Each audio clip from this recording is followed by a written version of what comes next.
Selamat datang saudara-saudari. Hari ini kita mau bersambung belajar macam mana kita hidup dalam kemenangan. Ya. Kita mesti fokus hidup kita dengan betul. Ya. Macam mana ayat Tuhan berkata. Ya. Mari kita masuk dalam Kolose babak 3.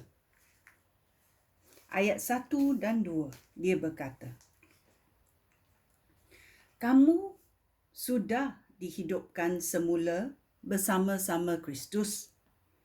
Oleh itu, kamu harus mengingini perkara-perkara yang di syurga, di tempat Kristus duduk di atas takhta di sebelah kanan Allah. Hendaklah kamu memusatkan fikiran kamu kepada perkara-perkara yang di syurga, bukan kepada perkara-perkara yang di bumi. Ya. Apa lagi ayat Tuhan berkata dalam Filipia, kita cari Filipi babak 4 ayat 8 berkata, saudara-saudara aku, hendaklah kamu menumpukan fikiran hanya kepada perkara-perkara yang baik dan yang patut dipuji, iaitu perkara yang benar, yang mulia, yang adil, yang murni, yang elok dan yang terhormat. Ini adalah ayat-ayat dan perkara-perkara yang kita mahu menumpukan fikiran. Okay? Kerana yang baik datangnya dari Tuhan. Okay? Dalam 1 Timotius babak 6 ayat 11 dan 12 berkata, hai orang yang melakukan kehendak Allah, jauhkanlah diri kamu daripada segala perkara yang menyesatkan diri. Ya.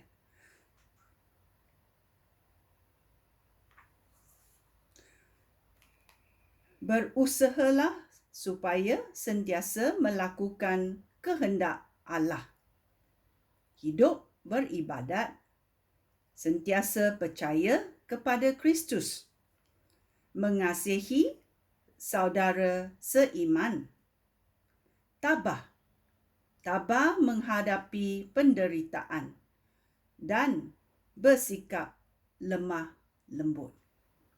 Berjuanglah sungguh-sungguh untuk hidup sebagai orang Kristian yang setia, supaya engkau merebut hadiah hidup sejati dan kekal. Kerana untuk hidup itulah Allah memanggil engkau apabila engkau mengaku percaya kepada Kristus di hadapan banyak orang. Ini yang petunjuk pribadi supaya kita fokus dalam hidup kita. Dalam 2 Petrus babak 3 ayat 11 sampai 13 berkata, mari kita mencarinya. Semua itu akan dibinasakan dengan cara yang demikian. Oleh itu, bagaimanakah seharusnya kita hidup? Kita harus sentiasa hidup suci dan khas untuk Allah.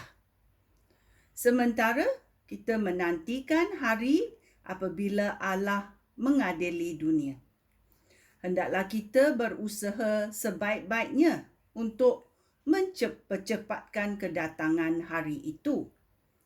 Pada hari itu, langit akan terbakar dan musnah, dan benda-benda di langit akan lebur kerana bahangnya. Tetapi kita menantikan apa yang sudah dijanjikan oleh Allah, iaitu langit baru dan bumi baru. Di situ terdapat keadilan. Ya, kita mesti fokus. Kita tahu kita sudah menang dalam Yesus Kristus. Tetapi hidup di dunia ini banyak cabaran. So kita mesti fokus hidup yang betul. Dan ayat-ayat Alkitab sudah memberi kita petunjuk, iaitu dalam Kolose bab 3, 1 sampai 2, Filipian 4 ayat 8, 1 Timoti bab 6 ayat 11 dan 12, 2 Petrus bab 3 ayat 11 sampai 13.